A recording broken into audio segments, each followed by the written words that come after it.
Live. That's why I think we need like a strong pep talk or something before we start these podcasts every week. It's like we're going into battle or something. I don't know. So hey guys, what's going on? Welcome to Caliber Corner Weekly Edition. It's time. We got a kick butt panel this evening, and tonight we have a kind of an annual discussion. Tonight we're going to focus our discussion on the often referred to gun show garbage rod turned coveted collector's piece, the Mosin Nagant rifle, and their many variants. Is it worth investing in one as prices still continue to rise in 2022? Yes, prices are going up. Let's share our thoughts, feelings, and experiences on this jewel from Russia. As tonight, my esteemed panel and I shall bring you our State of the Mosin address. And with that, let's go ahead and introduce the panel. Off to my right, we've got the almost at 1,000 subs, Chris from the 740. Chris, how's it going? How you doing, Chris? Going great. Thanks for having me on. All right. I'm excited. My 3-day weekend is kicking off. So, ooh, man, that's you start right now. You already started now. Yep, I finished up today. I'm taking tomorrow off. So, good for you. Good for you. Heck yeah, yeah.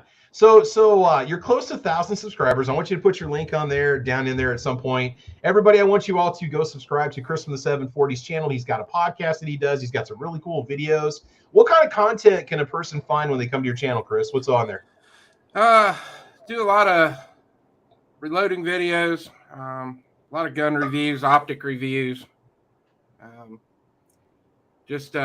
now match season started, so shot my first USPSA match of the year last Sunday, so now the match videos are going up. So nice.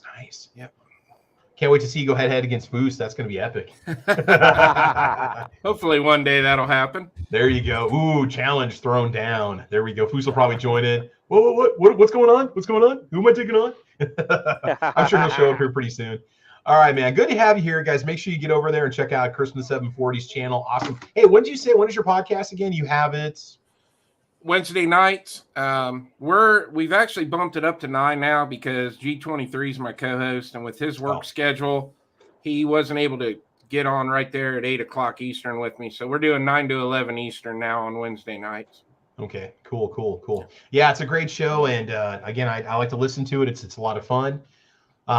Cool, man. Make sure you guys get over there, check it out. Good channel, good times. Quick one here. We got a super chat from Raw Feeding 101. Says, howdy, homies. I heard that Mosin prices at Tulsa sucked. I heard a lot of the Milser prices suck, but we'll talk about prices in just a little bit. But Mosin prices continue to rise. We've been saying it for almost a decade now. All right, off to his right is Squibload. Squib's in the house. Squib, what are you doing right now? What's going on? I'm at work, making money. Yeah. So am I. Even though this chat's not monetized, just for the record, we're not monetized. Calm down, people. Although Raw Feeding did just throw a couple bucks in there, so that's gonna be some good ammo money for Thunder on the Prairie. But so Squib, if a person goes over to your channel, and they should, what can they expect to find over there? What do you got for content, Squib? Not a lot of gun stuff. You get a little bit of everything. Variety, ammo, but not as much. Black powder. Yeah. Yeah, the gun stuff it's actually more difficult to do. I guess I'm taking the easy way out. It's low production value. A lot of opinion videos. Opinion videos aren't for everybody. There's amateur bartending and some other stuff. I mean, it's not really nothing grand. Like I said, low production value. I like how that you referred to it there in the beginning as an investment. That makes me think that we're going to have a fairly interesting conversation, because at these prices, I would look at a Mosin as an investment these days. I did a video on that, and the video was called the Mosin Nagant rifle, like as an investment piece. And I was watching the prices, and I said, you should get them. They're $179 at Classic right now. I said they went up $50 in a month and blah, blah, blah. And look at it now. Look at now. Buy-in price over on Gun Broker, $529 for an entry-level Mosin Nagant. Not even a hex, nothing fancy. I don't even know if it's numbers matching. I mean, this is just insanity. I can remember being at the gun show, tables full of these things, $99 each all day long, and I'm going, I don't want one of them beat up Russian pieces of crap. Yeah. Little did I know, years later, I'd have, I've got a couple.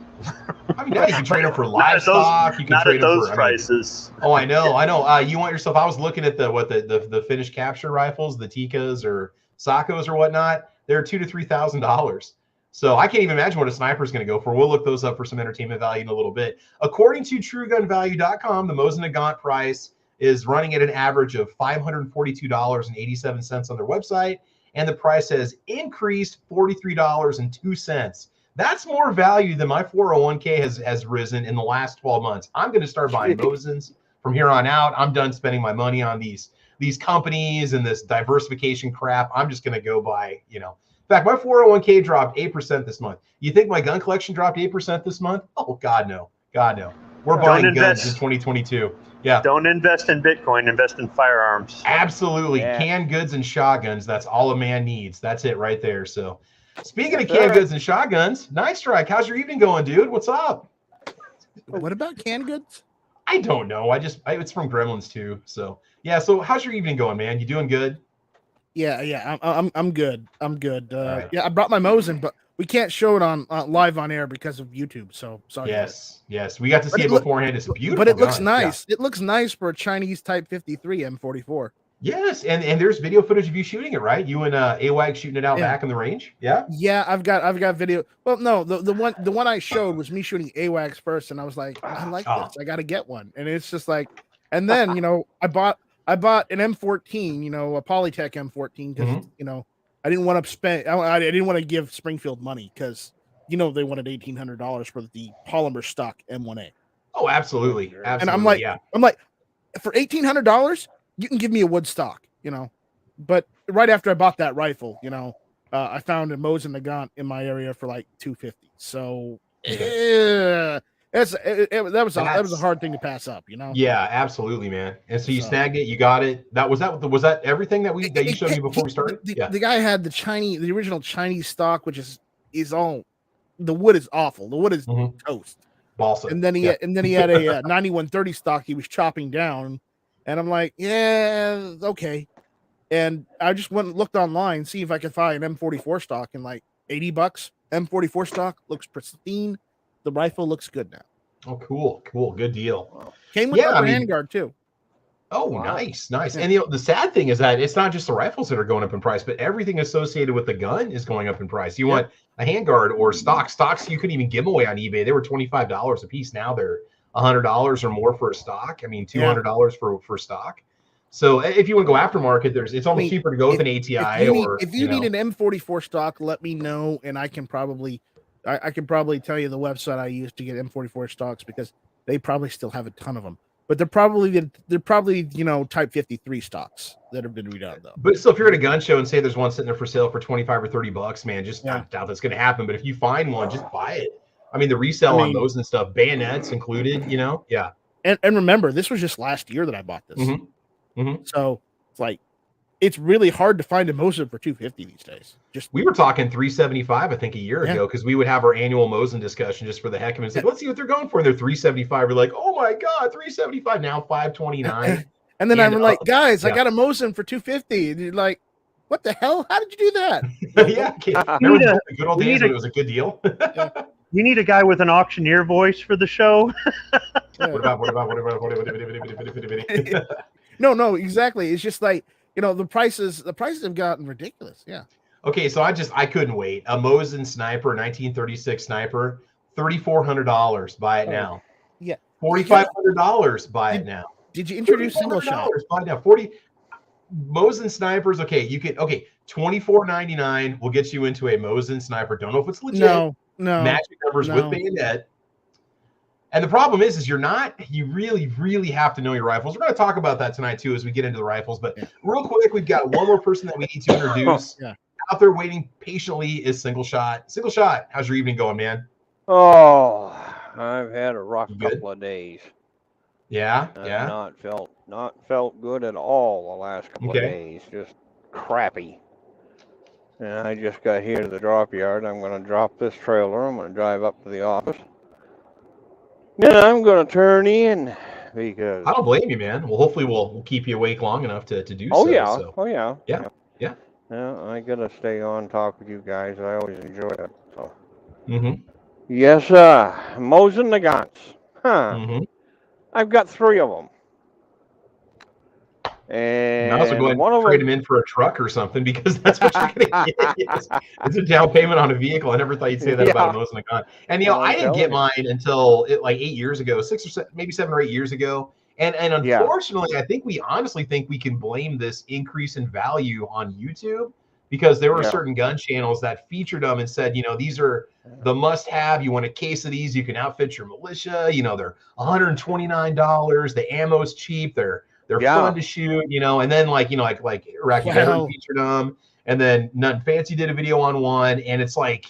And then suddenly the prices started going up. Travis, have you seen the ammo lately? 7.62 by 54R. Yes, a spam can is now $450 for a 440 round spam can, unopened spam can, original Russian surplus ammo, not the new stuff that's packed in a spam can. It's almost $1 a round and $40 shipping. $480 for 440 rounds of 7.62 by 54R. At my local PSA, a box of Tula 7.62 by 54R is $20. Now, real quick, there might be people that don't know what the rifle looks like. Here's the most basic form of the Mosin Nagant. This is the M9130. You got to understand, guys, there's a dozen variants out there. There's what's that? Show the M44. We're gonna. That's the one people really want, because that's the carbine version. Yes. Okay. So here, the one that everybody wants, according to Night Strike here, is the Mosin Nagant M44, which is the little shorty with the bayonet on the side. Is that right? The bayonet on the side, yes. Yeah, so you don't have to detach the bayonet and lose it. It's mounted straight to the rifle. Your M44s, I don't know what they run for. Yeah, $499. That was wishful thinking back in the day, huh? Yeah. $250 was a good price for mine. I'll tell you that. Yeah, I remember them being about $100 premium over the price for regular Mosin. They're just a little short barrel. Look on that one on the right. The ones that showcased on the right. That one looks like a nice one. That's going to be kind of hard to do. Hold on a second here. All right. You want to see this guy right here? Yeah, that one. No, okay, here we go. So your M44. This is what this one wanted for sale in. What's up? Yeah, it's a pretty blurry picture. Yeah. All right. So anyway, here's just kind of a scan of what they look like. So M44s are pretty cool. Again, there's a lot of variants and a lot of different barrel lengths and stuff. Yeah, because go ahead. Technically, there's the 9130, which is the Mosin Nagant is the 1891 Mosin Nagant. About 1930 or so, they started retooling them, and then they used them in World War II. But they made several other versions where you've got the 38 model, the M38, and then you've got the M44, and they're about the same length. But the difference between the M38 and the M44 is the M38 doesn't have a bayonet. That's the one difference. Yeah, they did come in different barrel lengths and stuff. So when you get one, if you just want an absolute bargain, just a basic model, the M9130 is what you want to look for. And depending if you want a collector piece, which we're just going to throw it out there, they're becoming that. I don't care what anybody says. You can disagree with me. They're no longer the $99, $99, $79 trash rod that they used to be. They're now creeping up in some serious value. What I have is a hex receiver, 1935. So the rear of the receiver, it's got kind of a hexagonal shape, and those are a little more. They have a little more collector value to them. I think part of it is those were a pre-war gun, so the fit and finish on them is a little bit nicer. If you see a 1943, 1944 Mosin Nagant, the metal is rougher, more swirly, looks more battle worn, which is very cool. I had a 1944 and actually Calaveras bought mine, and they look awesome. The barrels are fine, but the casting in them and stuff, you can see that they were in a hurry to get them out. They didn't put the little like brass rivets in the stock at that point because they were trying to just throw them out there to stop the Germans from invading. And the worst part about my M44 is it's a Chinese Type 53, which for those that don't know, the Type 53 was basically the Chinese copy of the 9130, but it's still a Mosin because basically they use the tooling that the Russians used for about 100 years.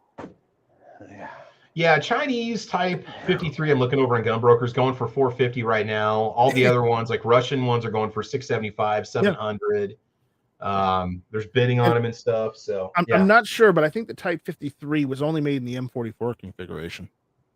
Okay, yeah, that's what this is that I'm looking at right now. So yeah, it's a 1955 Chinese model, 1953 with bayonet. Very clean starting bid, $399. That's not even the buy now price is $450. Which honestly, that's not bad. I hate to say it, but it's be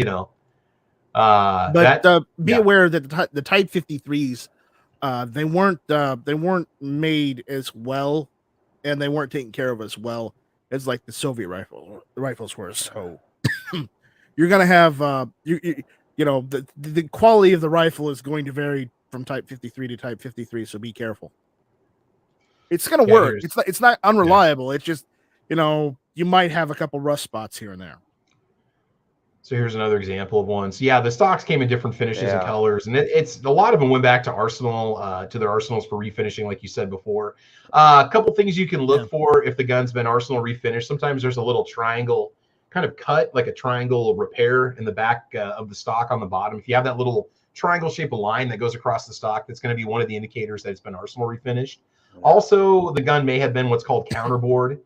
And essentially, it's where they rebore the rifle, if I have this correctly. And typically, you can tell because I think it's like smooth. The last inch of the barrel on the muzzle end is smooth inside and doesn't have rifling. Whereas an uncounterbore barrel, which is what my 1935 is, it has rifling that goes all the way to the end of the barrel. So that's something you can check. Not that it matters, but also something you should understand about these is that they were basically minute of man accuracy. So you don't expect 1-inch groups with these, but with good ammunition, they can be fairly accurate. In fact, a lot of people hunt with them, still use them. They're 5-round rifles, so they're legal in many states, and you can't shoot with them as a bolt action.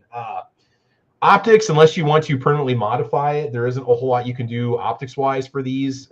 A lot of guys get like some sort like a scout scope mount on the back for the rear iron sight. You pop that out, and you can pop it in there and make it fit. Yeah.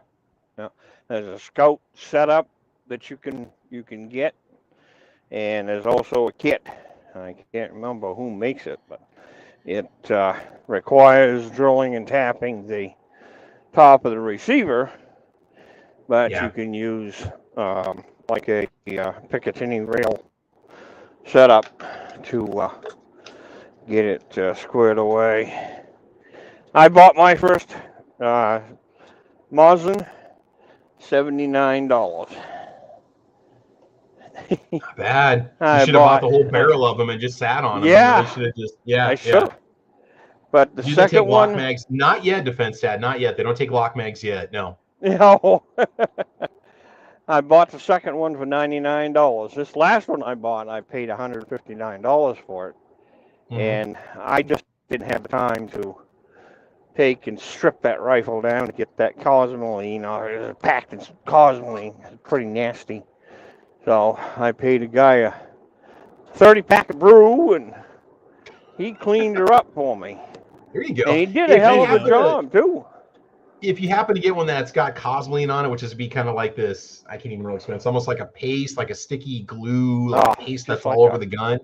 Easy way to take care of it. We can kind of throw this out there quick. What I've heard to get the cosmoline out of the stock is you wrap the stock up in towels, put it in a garbage bag, put it in the trunk of your car, or sit it out in the sun for a day, or take it out for a couple days and let it sit, and that'll sweat the cosmoline out of the wood. But then at that point, I think you're going to have to refinish the stock, right? Is that typically what happens? Yeah. Yep. And kerosene. In mine, kerosene. Mineral spirits or kerosene. That whole thing in a vat of kerosene. Let it sit there for a day or two. And that stuff will come right out of there. It is. It's a mess, I'll tell you. Yeah. It is a mess to clean that stuff out of there. What I did with mine is I completely disassembled the gun, and then I got a big pan, a couple big turkey pans, basically, and filled them up with like hot water. And then I took boiling water. And you got to be careful when you do this, but I had like almost nearly boiling water.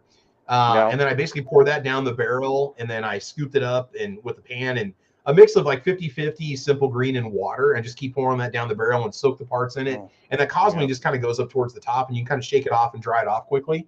That'll take the cosmoline out of those parts. The bolt is fairly easy to disassemble, but you got to be careful when you reassemble it. We'll talk about that in a little bit, because you have to be careful because of the protrusion depth of the firing pin. And I think I got my toolkit over here. I'm going to grab it real quick. But so when it comes to cleaning them up, Nice Strike, what have you heard for cleaning up the rifle if you don't use what typically works to get the cosmoline off the parts? I've heard mineral spirits. Yeah, mineral spirits, you can use those if you want to. Yeah. Unfortunately, with the way cosmoline is, there's no official method. It's just like I've heard people say boil the whole thing. I've heard people say use mineral spirits, and you guys mentioned the other ways. There's so many ways to get the cosmoline off.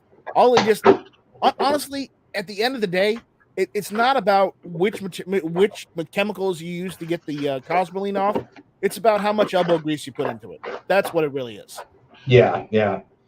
And it like Single Shot was saying, it can be messy. It is a pretty messy procedure.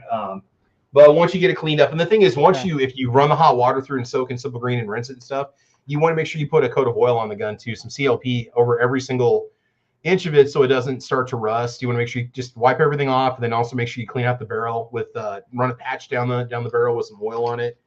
When you reassemble the firing pin, I highly recommend you get yourself a Mosin Nagant, an actual Russian surplus. Too. Yeah, bore snakes are good too. You can use a 308 caliber bore snake, right? I mean, that's I what use a 30 caliber bore snake on them. Yeah.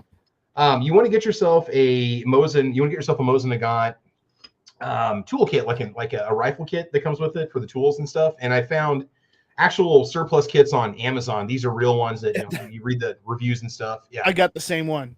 So what you have here, basically, when you reassemble the bolt, there's a screw that you turn on the back, and there's going to be some etching marks on the back from the armory where the firing pin where the screw needs to be set, basically, when you screw it back in. Essentially, you're going to put your bolt up into this tool, and if your firing pin touches, then I believe that is too far, right? You want it below, below that bar right there.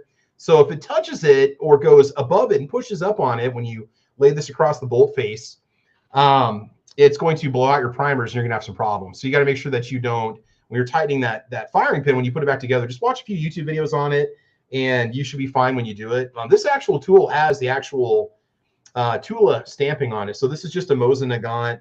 What do we call this? A tool kit or rifle kit? It comes with a few jags you can use to run patches down the barrel, and it comes with a muzzle protector on the end. So, and it came with a little pouch and everything too. I think I paid like maybe 10 or 12 bucks for it or something. But you want to watch out, make sure that what you're buying is actual Russian surplus, that it's not a knockoff, because those tolerances for that firing pin could be off.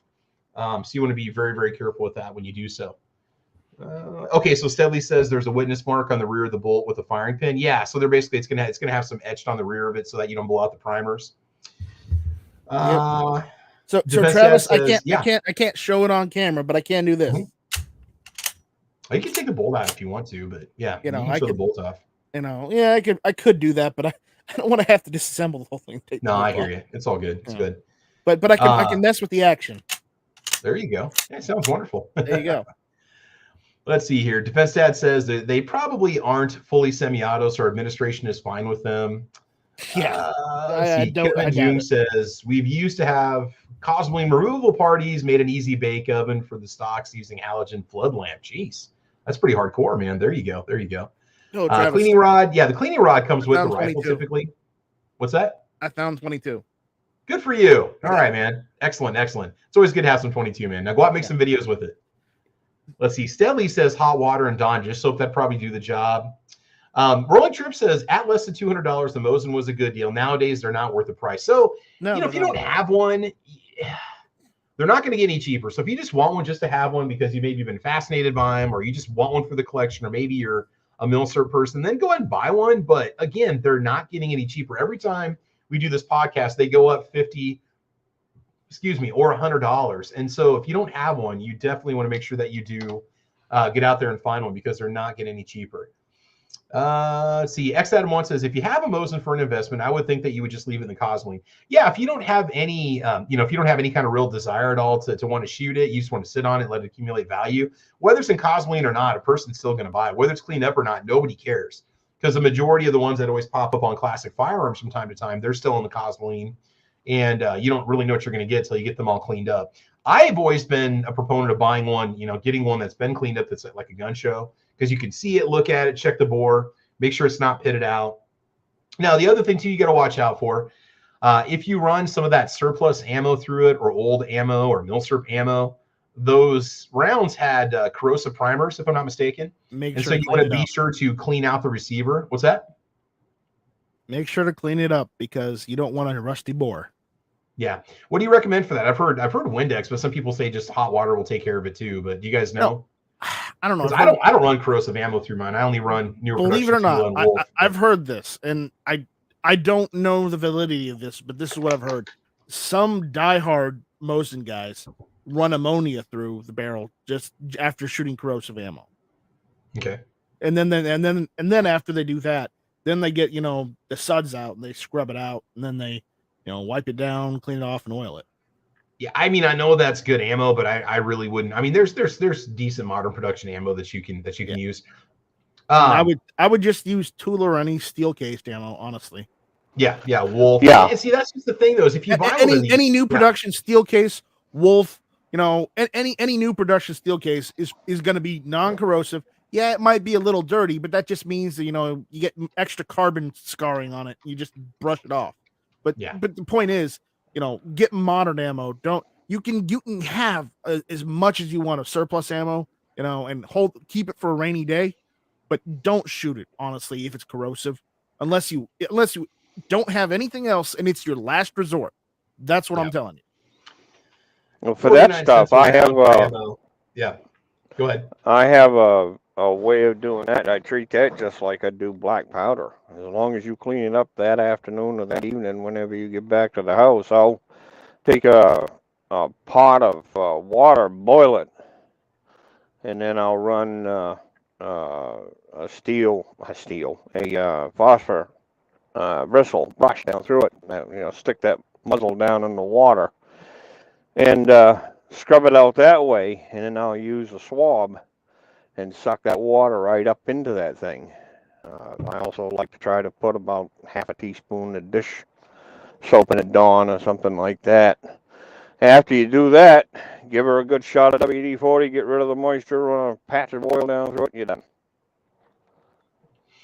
Yeah, it doesn't take much. It's not like you need to be afraid to run it, but I mean, your money's probably better spent just on some new production Tula or Wolf. Right. I was looking at ammo prices right now, and ammo's running 49 cents a round right now. So yeah, it's about, I think locally it's about 20 round box will run you about $13, I think, for some Tula at the local gun store. Yeah. It used to be $7-8 a box, but if you're gonna buy it, if you get a Mosin and you really want to shoot it, just maybe invest in. You can get a box of 500 rounds for $245, 49 cents a round.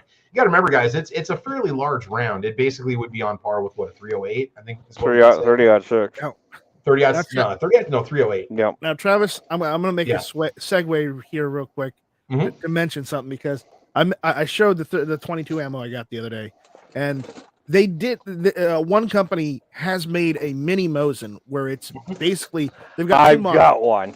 They've got a mini Mosin in 22 long rifle or LR, and it's they got two variants. They got one is in the standard 9130, and then they got one in the M38 carbine variant. Yeah. So those are cool. Granted, those are running for, like, if you can find them online, anywhere between $379 and $479. Yeah, the Keystone Sporting Arms is what they're called. I can show a picture of them real quick. All they did was they took the Mosin Nagant and they just downscaled it. Yep. They made single shot. Did you get the one that came with the? Would you get your single shot? You get the one that came with the wooden crate. Yes. Yeah, that's how they pretty cool. Shipped. Yeah. It's great for somebody that's got a youngster that's starting out, or if you want to shoot cheap ammo. Yeah. And they are something. They're very small. It's very small for, a regular adult to handle. Yeah. But and right now, since you're looking at Gunbroker, Travis, the prices are all over the place on Gunbroker. But I meant in a standard retail setting, because I've looked. Classic Firearms still has some of them for sale for like $379, I think, maybe $375. Yeah, they're pretty high. But that's just the standard 9130 model. But again, we're not trying to sell you the firearm. We're just telling you what they're running for right now. If you want a Mosin in a caliber that's easier to find than 7.62 by 54R. Yeah, but these are pretty small, right? I mean, these are like a quarter is hard to find or something. Yeah, but if you want to shoot something a little more affordable out of a Mosin, that would be your one avenue to get one of those, because it would, granted you're going to pay more than the standard Mosin for them, but hey, that's the prices these days. So now looking at these now in terms of like aftermarket support, what's out there? There's the tooling that you need to keep this thing running is not an issue. There's the ATI stock. You can get the Monte Carlo style stock, which is what Kevin Jung actually sent me one, did a custom stock for me camo. I'm going to take it out this weekend finally and shoot it. It makes it very comfortable to shoot. You have modern sling swivel mounts on it, so you can put a modern, like a nice sling on it that makes it comfortable for use. You can shoot it all day because it's got a nice rubber butt pad on. You got a nice cheek weld support.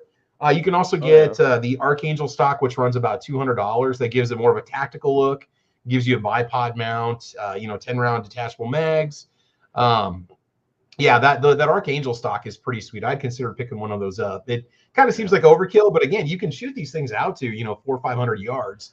That's what they're basically set for. Not that they're going to be necessarily accurate, but remember, it was minute of man accuracy. It was not minute of angle or 1 inch. 1 inch at 100 yards. It was whatever you could get. I haven't shot mine for so long.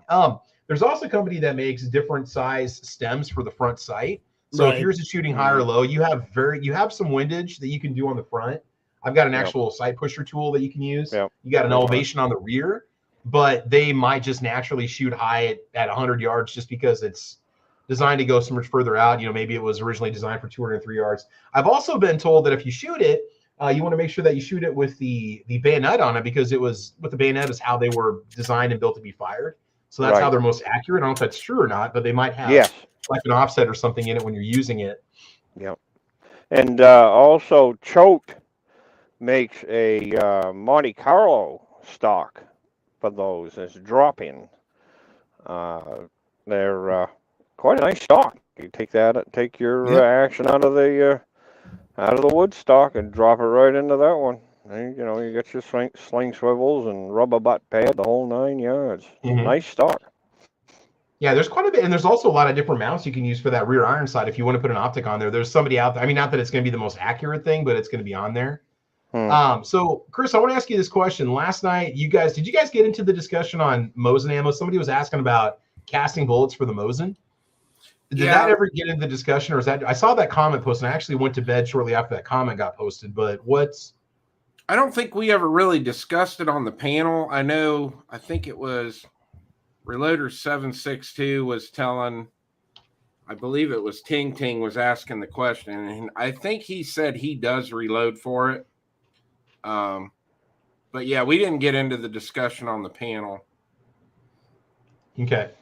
So I'm just kind of looking this up right now. And if you want brass, it's out there. I'm looking at Peterson cartridge. Graphs.com has Privy Partisan brass. It's 50 pieces of brass for $33.99. But again, you're going to be able to reuse that brass over and over again. And what is it? Help me out here. The projectile, is it the same projectile as 308 or not? Or it's not the same projectile? You guys, do you know? 311, 312 actually. And the ones, most of mine, they like that 187 grain FMJ. The 212 one is okay, but that thing will thump your jaws, I'll tell you. Yeah, the only Mosin that I've shot is actually a buddy of mine, and he's got it in that Archangel stock you were talking about. Oh, okay. And he does reload for it. But I mean, it's been years ago since I shot it. Now I know he casts bullets. Now whether he was casting for it, I'm not sure. It was a fun gun to shoot. I enjoyed shooting it, but that's really the only experience I have with him. But I definitely know he was reloading for that gun. Yeah. I'm seeing what people are recommending. So it looks like Sierra makes a 174 grain bullet that you can get for it. So it's out there. If you don't, as long as you've got the components and supplies, obviously you can get what you need. I guess at one point, Hornady used to load 762 by 54R also, but I never got a chance to shoot that. But ammo is not hard to find. You can get really good ammo for it. Now, granted, some of your Russian stuff's going to start to dry up, maybe some of the Russian saw point and so on. I don't know. Has Winchester ever done 762 by 54R? I don't know if there's been any kind of domestic production. There might be something. I mean, everything I'm seeing online is like Tula or Wolf or MaxTech or Privy Partisan. So ammo's not hard to find, but do understand at 50 cents a round. I mean, it's it's going to be a little expensive. It's cheaper than a lot of other calibers, but more on par like with 308s. So that's something to consider. Now, okay, so guys, you're looking at a Mosin. What would be some things you'd want to look for to maybe pass on that Mosin? What would be a reason to not buy one? What kind of problems? What are some common problems that these run into? What do you guys see? Rust pitting. Rust. I don't know if that's really going to matter. Structure. Headspace. Well, as I said with the Type 53s, you're going to get a little bit of rust on them. Not bad, but there's going to be a little on them because they weren't taken care of that well. Right. Okay. Well, that's it. That's if it's the standard beater. Like if you get something pristine, that's a whole different story, and that's a whole different price point at that point. Yeah. It doesn't matter whether it's an M44 Russian or if it's a Type 53. Same thing. Yeah, the rust is going to cost more though. Warsaw saying check for any rust or pitting in headspace. I don't know. Yeah. How are you going to check headspace at a gun show? I don't know what you can do. You have to have like a go no go gauge with you. There's a small gauge you can get that just basically it bolts it clamps onto the front end of the bolt, and it allows you to check the headspace where you don't have to have the long headspacing gauge. It's just a really small short gauge. Okay. Because the guy that sold me the rifle showed me the headspacing on the rifle, and he used one of those. Okay. So it was really cool. Yeah, on mine, when I called Cabela's, I told them I'd like a hex if you can find one, and they said we'll pick out a good one for you. And I went there and they had it, and it looked like it actually had been cleaned up, but they were out of a crate. They had them on sale for $127 a long time ago. But I didn't even check headspace at all before I took it out. The first time I shot it, I did the piece of string on the trigger, and I was standing behind it to make sure it wasn't going to blow up. I'm like, okay, this thing's almost 100 years old. I want to make sure it's going to shoot. It shot, and it was fine. So they are definitely a lot of fun to shoot. A little painful with the wood stock on it with the metal butt plate. They're not pleasant for extended shooting sessions. Not that you can't handle it or get used to it, but I do prefer the ATI stock on mine. So that's something to look out for. I prefer the wood stock. You do? Okay.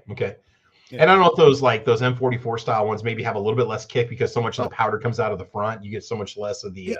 Honestly, it's not even any different of powder between the 9130 or the M44. It doesn't really matter. It's just I like the M44 because it's shorter.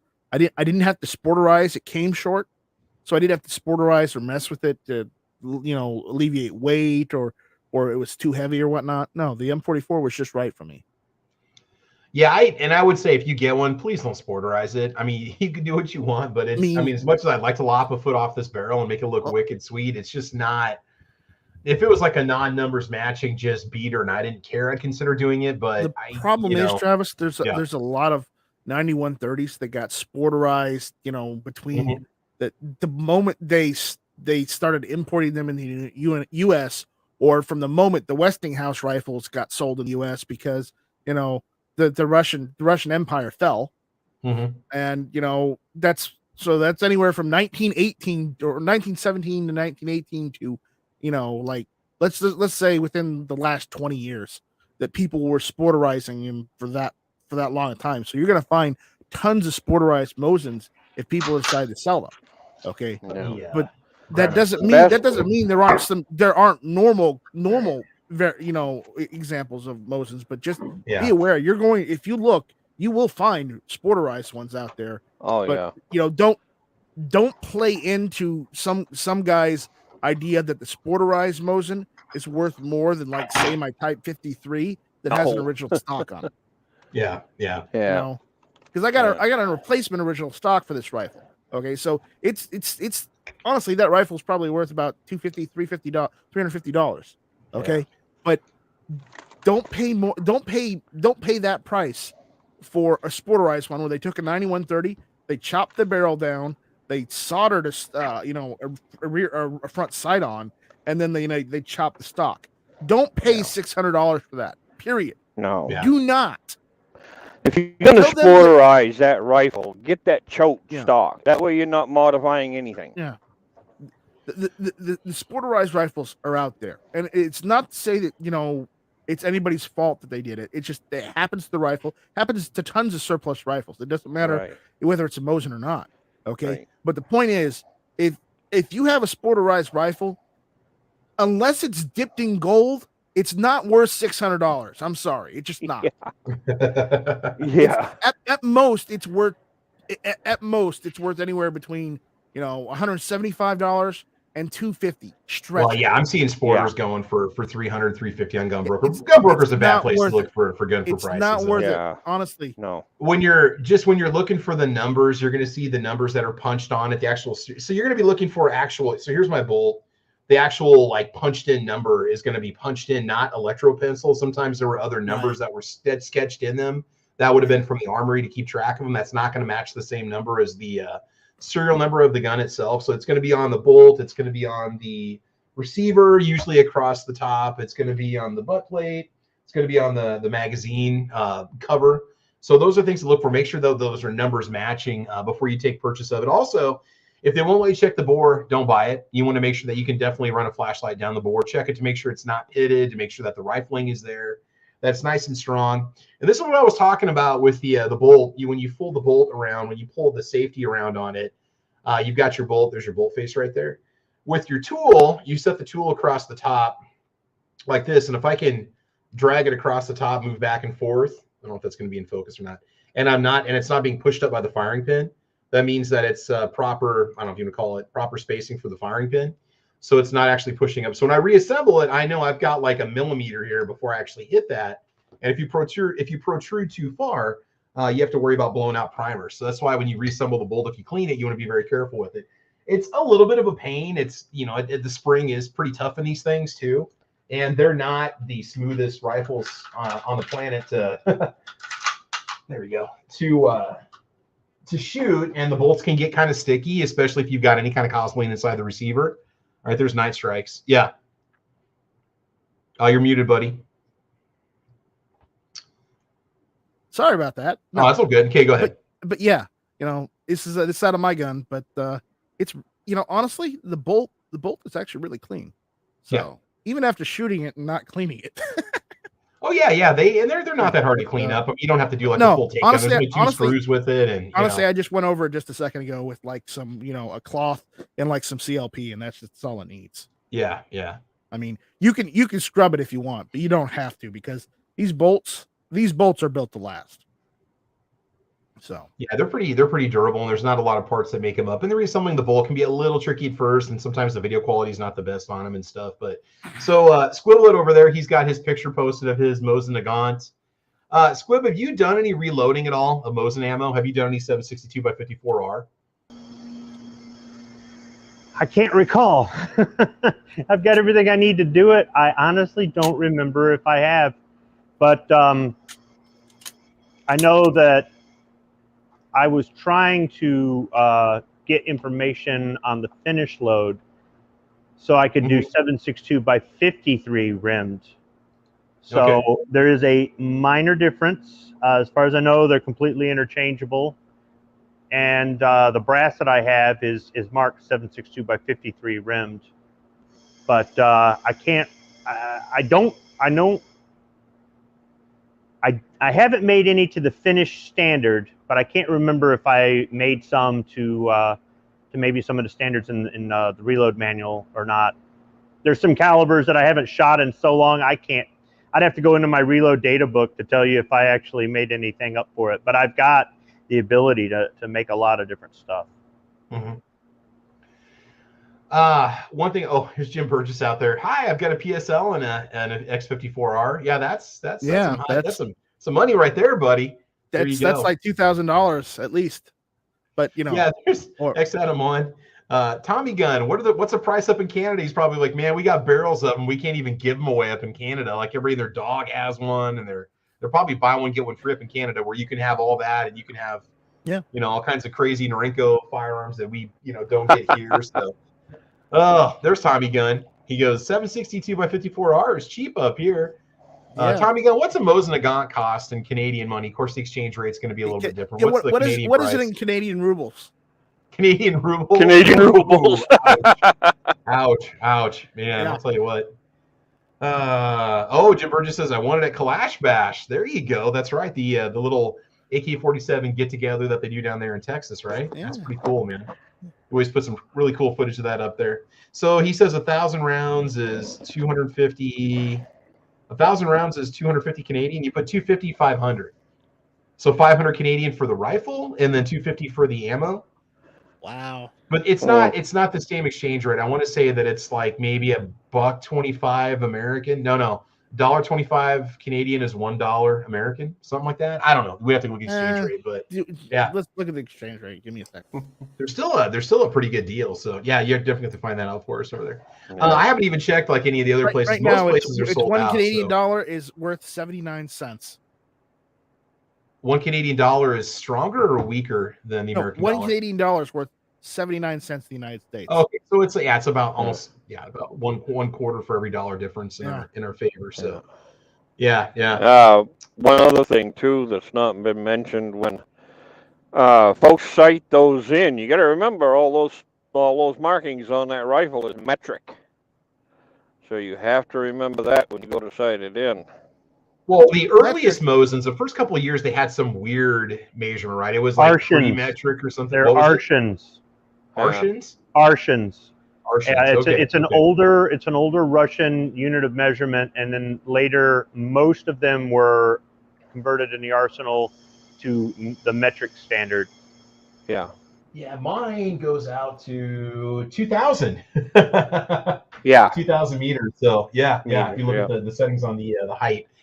So no, I love shooting. It's just an awesome rifle. Again, if you don't have one and you just want one in your collection, or maybe you're a military collector, it's worth getting one because they're not getting any cheaper.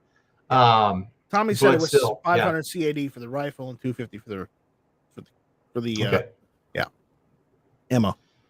Here's X Adam 1. Who's going to Canada anytime soon? Just put it in a trunk and drive it over. So, yeah, I wish it was that easy. Of course, I'm going to get stopped. So yeah, Trudeau comes chasing out after me. Yeah. I mean, as long as you won't get in trouble for importing it, you know.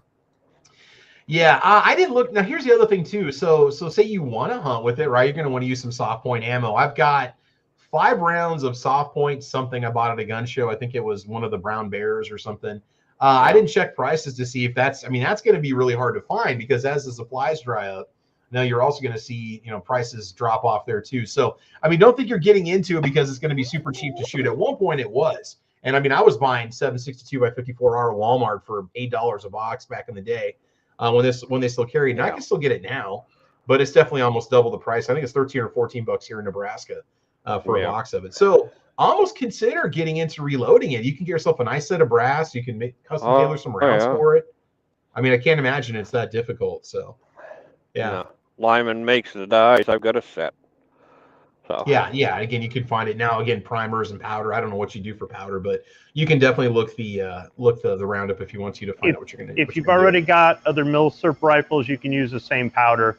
It's going to use the same kind of powder that you were going to use in an Enfield or a Garand or something like that. A lot of them, the reload data is a little bit older, but it's still good. And those military powders are somewhat interchangeable. So if you end up buying, some 4064 in an 8-pound jug, you're pretty much good for anything. Yeah. 4064, H4198, H4895 IMR with the same team numbers. So those are pretty much right in the neighborhood where you want to be for powder on that. Of course, it depends on the weight of your bullet. And I'm going to be doing some loading with that cartridge with a 150 grain cast bullet. So I'm going to see how that works out. Here you go. So we got your specs right here in the Lyman guide. This was a little bit older guide that I've got, but it's right there on page where are we at here? 272. They've got all your reloading data. 125 grain, 150, 180, 174, 200 grain. Yeah, there's a lot of different bullets that you can get for it. So really, it's really not going to be that hard to do. So if you're going to be in it for the long haul and you really want to enjoy it the most and really kind of get the most out of it, maybe consider getting into reloading that if you are a reloader at this point. So yeah. What do we got here? What's he saying? Screw up on the Chinese. All ranges in Canada. Warning: China release skids of armor-piercing incendiary. 760 right there. Whoa, interesting. Okay. Oh. Warsaw. I never got into Chinese guns. I don't know. So yeah, so it's one of those things. Now, if you're going to get one, again, so the numbers matching isn't that big of a deal, but really scout the prices out. At the gun shows, you're probably going to be paying $400 to $500 for one at this point. Most of what I was seeing 2 years ago when I was looking at them was 375. Check the bores, check down the barrel. Obviously, just make sure that everything's nice and clean. Check out the inside of the receiver. You can also go to, this is kind of fun, if you've got your phone with you, it takes a few steps to go through it, but you can go to 7.62x54r.net on your computer, and that has like a little guide that will basically take you through your Mosin to tell you specifically when it was produced, what unit it might have been issued to, if there's anything special about it. Was it a sniper? Was it not a sniper? The thing with the snipers is that, there's this mystique behind it, and, Enemy at the Gates made the sniper rifle this really cool thing, and they did have, I believe, a few snipers in every unit in Russia. So there was a lot of snipers out there. It's not like you're finding, like the 4-leaf clover necessarily, right? I mean, they're out there and you can get them. But now the snipers have gone. Now the sniper rifles go for $1,500 or $2,000. And how do you know if they're even legit anymore? They might not be real. The scopes might not be real.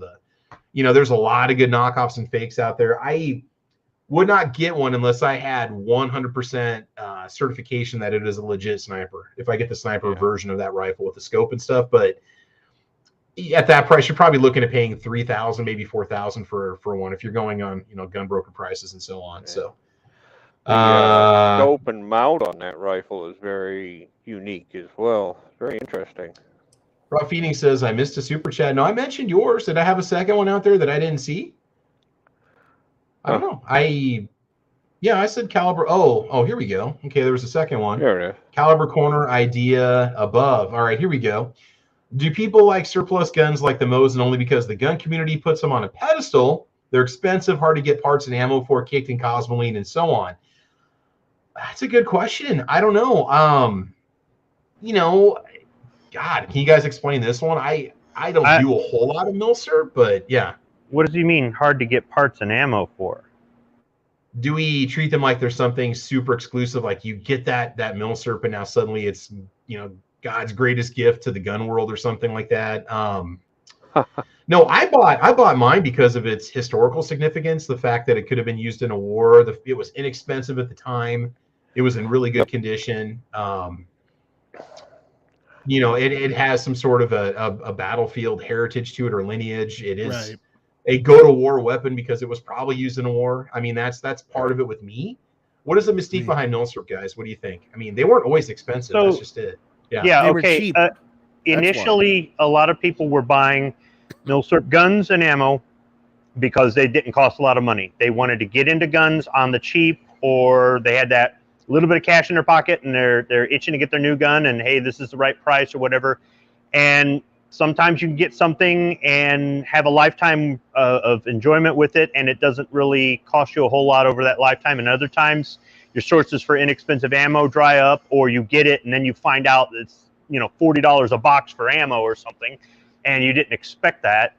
As far as parts and things like that, there are times where it is difficult to find parts, or there are certain milsurps that are kind of difficult or it's kind of pricey. But if you've been doing this long enough, sourcing parts isn't that difficult. I've been doing it long enough and I keep spares for everything. I'm always adding to my spare parts inventory. Plus, I collect the parts because the parts are made by different manufacturers at different times, so there's slight variations. And if you're really into the collecting or historical aspect, there are some people that collect that never shoot. They never shoot. These things are safe queens and just they're museum pieces, right? Mm-hmm. Even if they're not the most rarest, the most expensive, unissued. And other people get them and shoot them until they just destroy them. Some people bubba them up. Some people kind of fall in between. Some people think that just because they know somebody who has a collection of these things and they don't shoot them, that everybody who collects them doesn't shoot them, and that's not true. Some people will say, I don't see any value in it at all because it's not tactical. If I can't carry this thing every day or hunt with it, or it's not my EDC, why would I spend all this money? And it's like, history doesn't mean a damn thing to that person. Right. Milsurps aren't for everybody. They're not. And different people look at them differently. And over time, with the prices going up or down on them, or availability going up or down on them, you can have a surge in interest or not, or it's in a TV show or a movie or something else like that. And then there's a surge. I love it when something's in a TV show or movie and everybody's rushing out to get it. And I've had it for 20 years and I'm going, you know, but 20 years ago when it wasn't in a TV show or movie, I was reading about it in books going, I want this. You know, there's plenty of them that I've passed up on. That Mosin sniper, I remember being at the gun show when I bought my Garand and one of my Mausers, and he wanted to throw a Mosin sniper in on it, and he had a crate of them behind him. He had the lid off the crate. It was just covered, and I can't remember what they were, but I could have very easily added it to the credit card, seriously. And I go, nah, because you could see those things all day long, all day long. Yep. There was a time where you could go down to the gun show and buy this stuff fairly inexpensively. You didn't have to worry about fakes because it cost more to fake it than to buy the original. And there were tons of ammo and there were all kinds of things. And over time, things have changed. There are certain gun shows that are specialty shows. They specialize in these antique guns. The tactical guy ain't going to go there. So then when he does buy the Mosin, he goes, oh, I can't find parts. Well, if you go to the antique arms show, you'll find parts or whatever. And there's plenty of websites out there that specialize in these sorts of things. But then they don't necessarily sell you your modern ammo or your modern stuff or whatever. And you've got to know where to look. So milsurps are not for everybody, and not everybody's in them for the same reason. But I think that if you understand the history of the gun that you're holding in your hands, it might mean more to you if you take the time to slow down and forget the cool factor, forget the movie factor, and look at the history factor. Even if this thing sat in an arsenal for decades and it didn't go to war, but its cousin went to war or something like that, you've still got a piece of history in your hands. And that's why some people say respect it. That doesn't mean you don't ever shoot it, but just respect it. If you don't, hey, it's a free country. Go ahead, do what you want with it, I guess. Right. Yeah.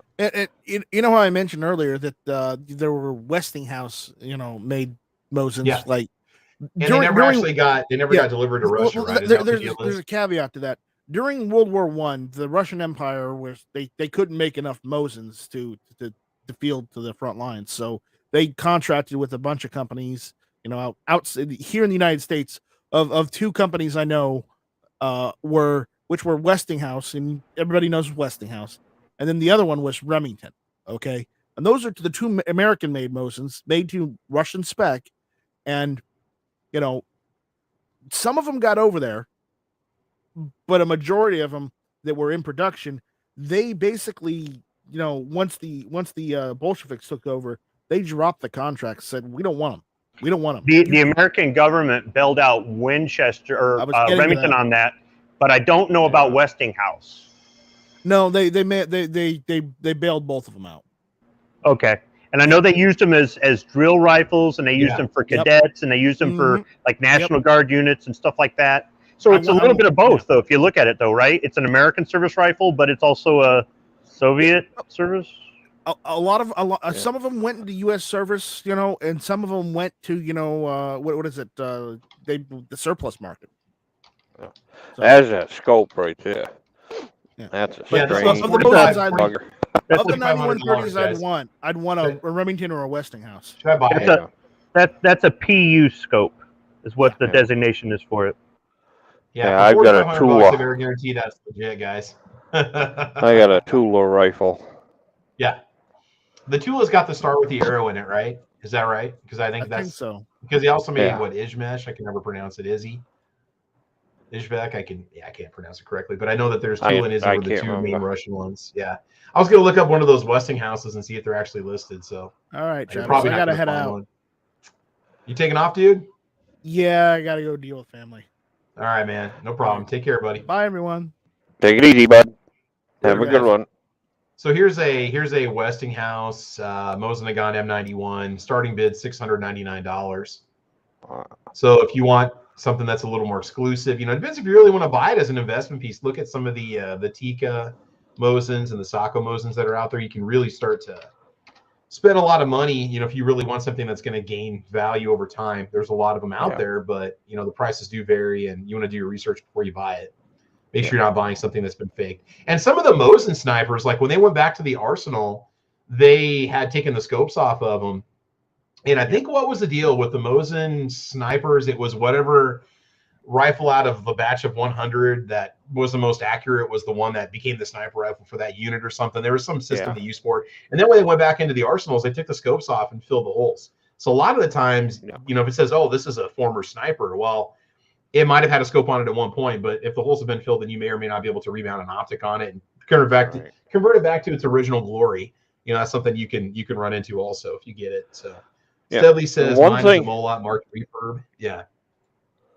One thing I found out about the 7.62x54, that ammunition was loaded consistently because they didn't know for sure if it was just going to be an entryman that was going to be using that particular round that he's got in his hand, or a sniper. So they made that ammunition very consistent. Yeah, they're not. I mean, they're fun guns to shoot and stuff, and I think they just have a lot of possibility. But all right, so guys, we're gonna go ahead and stop here because we're gonna get ready because we've got Sandhills Media getting ready to do his Get Off My Lawn podcast at 8 o'clock. I'll be jumping in on that one in about 30 minutes. So we're gonna go ahead and let this one go. So we'll give a shout out on the YouTube side here in just a minute. Quick reminder: we do have the Thunder on the Prairie 2022 event coming up here in Nebraska on June 4th on Saturday. Make sure you guys get a hold of me at thecalibercorner@gmail.com if you are interested in information on that. If you'd like to sign up for it, it's going to be a day when we get a bunch of gun tubers together. We're going to do some shooting, some filming, have a good time. And it's going to be from 9 to 5 on Saturday, June 4th. We've already kind of we're putting together an assembly of some swag for the people that participate in it. And March 31st was a cutoff for that, but you can still register if you want to. So again, you can either email defensedad1@gmail.com or thecalibercorner@gmail.com, and I'll get you the password you need to register. It's $25 for the day, and you're definitely going to get your money's worth out of the swag, and I'm going to provide some ammo for it. So that's coming up. That's going to be happening here in just south of Lincoln, Nebraska. And with that being said, let's go ahead and wrap it up. Let somebody say their final words, and we'll go from there. So Chris from the 740, anything you want to say before we go? Yeah, I appreciate you having me on, and I think the only thing I can take away from this chat tonight is kicking myself in the butt for not buying a Mosin at Dunham's for $129 years ago. Man, I know. It's like one of those things where, what am I going to do with that? What am I going to use it for? They're just, but it was kind of one of those little gems that just kind of passed by, and now they're just, if you can get one somewhere, if you find one for $200, just buy it. And you never know. There's always a chance that one can show up. So, and so who's got a show tonight? You said, is it AR? Help me out. AR 1776. I don't think he's having his show tonight. I'm actually going over with Bald and Curious when I get off here. Yep. Cool. Man, I appreciate you being here. You guys get over there. Subscribe to Chris from the 740s channel. Did you put a link in the chat yet? Have you put it out there? No, I can't. Put a link for your channel in there. I want you guys all to go over there. Let's get Chris up to 1,000 subs. Let's help get his content pushed up in the algorithm because he's got a great channel. Again, pro 2A guy, competitive shooter, awesome podcast. Awesome to have him in our little circle of gun friends. So there you go. So Chris, I appreciate you being here, man. Thank you very much. I appreciate that. No problem. All right. And Single Shot, anything you want to say before we go? Oh, check out the two channels. Day Wolf on Rumble and Single Shot on YouTube. I haven't posted anything on those there because I've been so busy with everything else. But I'm going to have 3 or 4 days off this time. I've got to get some rest because heck yeah, dude. Take care of being yourself, three weeks out here running, it's time to go home. But with that, I want to wish everybody a safe evening. Enjoy whatever you're going to be doing this evening. Take care. God bless. And thanks for the invite, Travis. Appreciate it. No problem, man. No problem. America moves by truck. Absolutely, man. Always. Squibload out there. Let's see. Squib will get to you in just a sec. Defense Dad says that there's currently 25 slots still open for Thunder on the Prairie, FYI.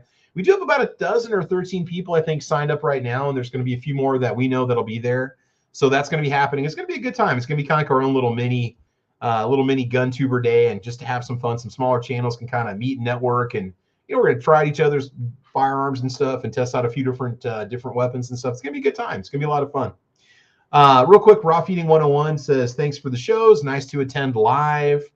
And he's also going back. Raw Feeding 101 is going back, and he's watching every episode of the Caliber Corner podcast. Again, he's on episode 91 right now. And basically every June, I just start a new season. So we're going to be going into season 5. I think the first week in June, that's when we first started this, back when Squib and I were in our late 20s. And, it was a lot of fun. So anyway, so yeah, Raw Feeding, I appreciate you going back and doing that. And finally, Squiblo. Squib, anything you want to say before we go? No. All right, cool. We will be going live Saturday morning at 8 a.m. Central Time. No, I take that back. It's going to be Sunday morning at 7:30 to 8:30. We're going live because Saturday I have extra work that I do for my current job. I do it on the weekends. It's part of what I do, and I meet with the team, and we always agree to doing it on Saturdays, and so that's just what I do. So I do apologize that we do have to move Caliber Corner to Sundays occasionally. We will be back on Saturday here soon enough. We're just about done working on the project that we're doing. I'm excited it's going to be finished up, but it's something that I do. So anyway, we'll see you guys Sunday at 7:30 a.m. Central Time. Make sure you guys are there. We'll meet for an hour before Gizzard Gary's show kicks off. And I think that's pretty much it. So there you go. Oh, and Defense Dad is saying, if you are going to the GunTuber get-together, the Thunder on the Prairie 2022, if Defense daughter outshoots you, then she gets your gun. So she's shooting for pink slips, just to kind of get that out there. And by the way, she is a freaking amazing shot. So you better bring your A game if you're going to shoot against Defense Dad's daughter. So there you go. And let's see here. Raw Feeding 101 says, thanks to all the regular panel members. I've learned so much from Caliber Corner. I basically built my AR on its advice. There you go, buddy. Heck yeah, dude. Yes, sir. You're welcome. All right, so shout outs to Raw Feeding 101, Pat Hurst, Defense Dad. Let's see. What's Tommy Guns out there? Mountain View, Colostomy Bag, Ben Franklin, Steadley, X Adam 1. Tommy Gun joining us from Canada. Warsaw Patriots out there. Got a pretty good crew this evening watching. G23, Zippy 9898 says, I picked up a finished Mosin in the early 90s for $65. Oh my God. You could have bought a pallet of those things. You could retire right now. You go buy a house if you want to. E-Coda out there. Jim Burgess. Anyone shot a PKM? I wish. Chris in the 740s over there and over here. Warsaw Patriots. Gosh, am I missing anybody? M. Gabriel was out there tonight too. Gizzard Gary. Night Shaft is out there watching. Ron 2A Matters. AR Gun 1776 out there also. Tony York. Tony says, I'm not overly interested in any of the Milsurp guns. That's okay. Like I said, the Milsurp guns in Nebraska, they're not for everyone. So that's it. And I think that's all. All right, so we're going to go ahead and call it, guys. This is Caliber Corner Weekly Edition. We will be back next week at this time, and we're going to have a good time. So we'll see you guys on Sunday for the weekend edition. But in the meantime, I want you guys to have fun. I want you to be safe. And as you know, we will talk to you soon. Take care, everybody. Bye-bye. Bye, Alicia. Bye.